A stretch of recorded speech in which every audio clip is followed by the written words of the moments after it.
Anies Baswedan manipulasi agama untuk hasrat politiknya. Sebenarnya saya sudah malas membahas orang ini terkait kata-katanya yang seringkali membawa politik identitas baik dari suku agama ataupun ras. Tapi saya merasa perlu untuk meluruskan dan memberikan pandangan terhadap apa yang ia pernah ucapkan terkait politisasi agama maupun hal-hal yang terkait dengan itu. Saat awal ia dilantik ia membawa istilah pribumi dan menyatakan sudah waktunya pribumi bangkit dari keterpurukan yang selama ini mereka alami. Padahal kalau mau ditelusuri, siapa yang pribumi siapa yang non-pribumi saja mungkin Anies Baswedan tidak paham. Lalu di dalam setiap gerakan-gerakan politik tidak jelasnya saat membangun instalasi bambu ia pun juga membawa identitas politik yang mewakili Wong Cilik. Padahal jika ditelusuri bagi saya itu hanya lip service yang ia lakukan untuk membenarkan tindakannya yang sembrono.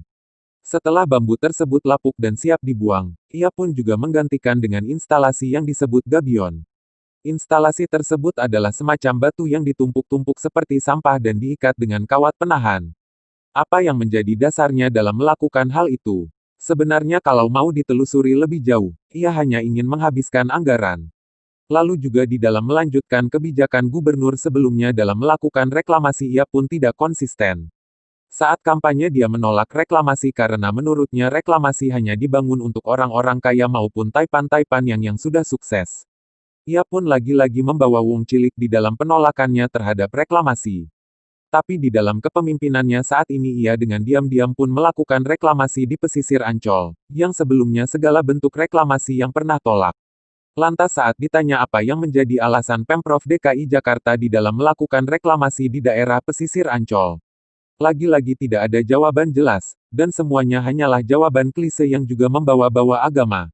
Alih-alih menjawab alasan mereka melakukan reklamasi, Pemprov DKI malah memberikan jawaban yang seolah-olah mengeksploitasi agama. Dalam beratus-ratus hektar tanah yang siap direklamasi, Pemprov beralasan bahwa mereka akan membangunkan museum nabi dan tempat ibadah.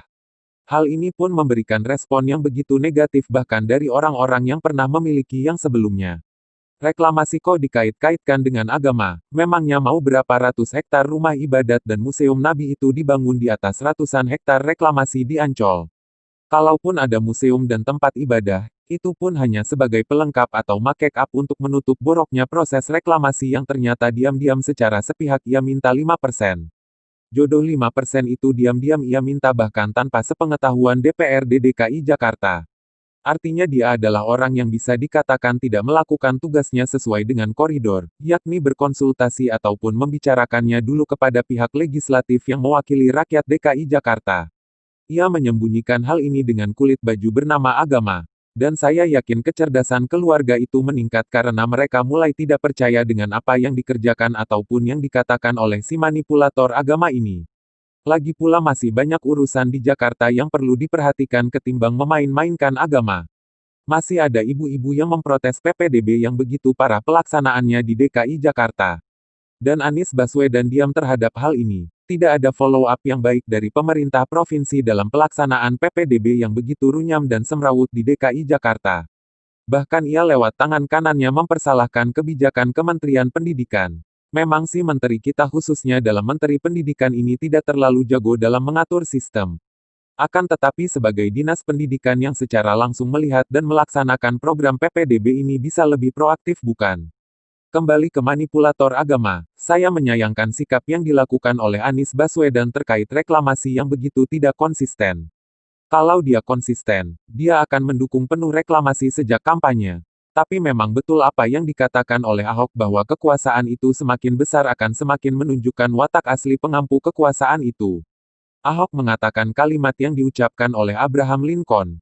Jika kamu mau mengetahui karakter seseorang, berikan dia kekuasaan. Dan saya sangat setuju dan kita bisa melihat bersama-sama siapa Anies Baswedan sesungguhnya. Dia melayani hasratnya sendiri tanpa memikirkan keinginan rakyat dan juga konsistensi dalam menjadi seorang pemimpin. Orang macam ini memang karir politiknya harus segera diselesaikan. Jangan sampai Indonesia pada akhirnya menyesal, melanjutkan penyesalan orang Jakarta hanya karena dipermainkan agamanya. Begitulah manipulator.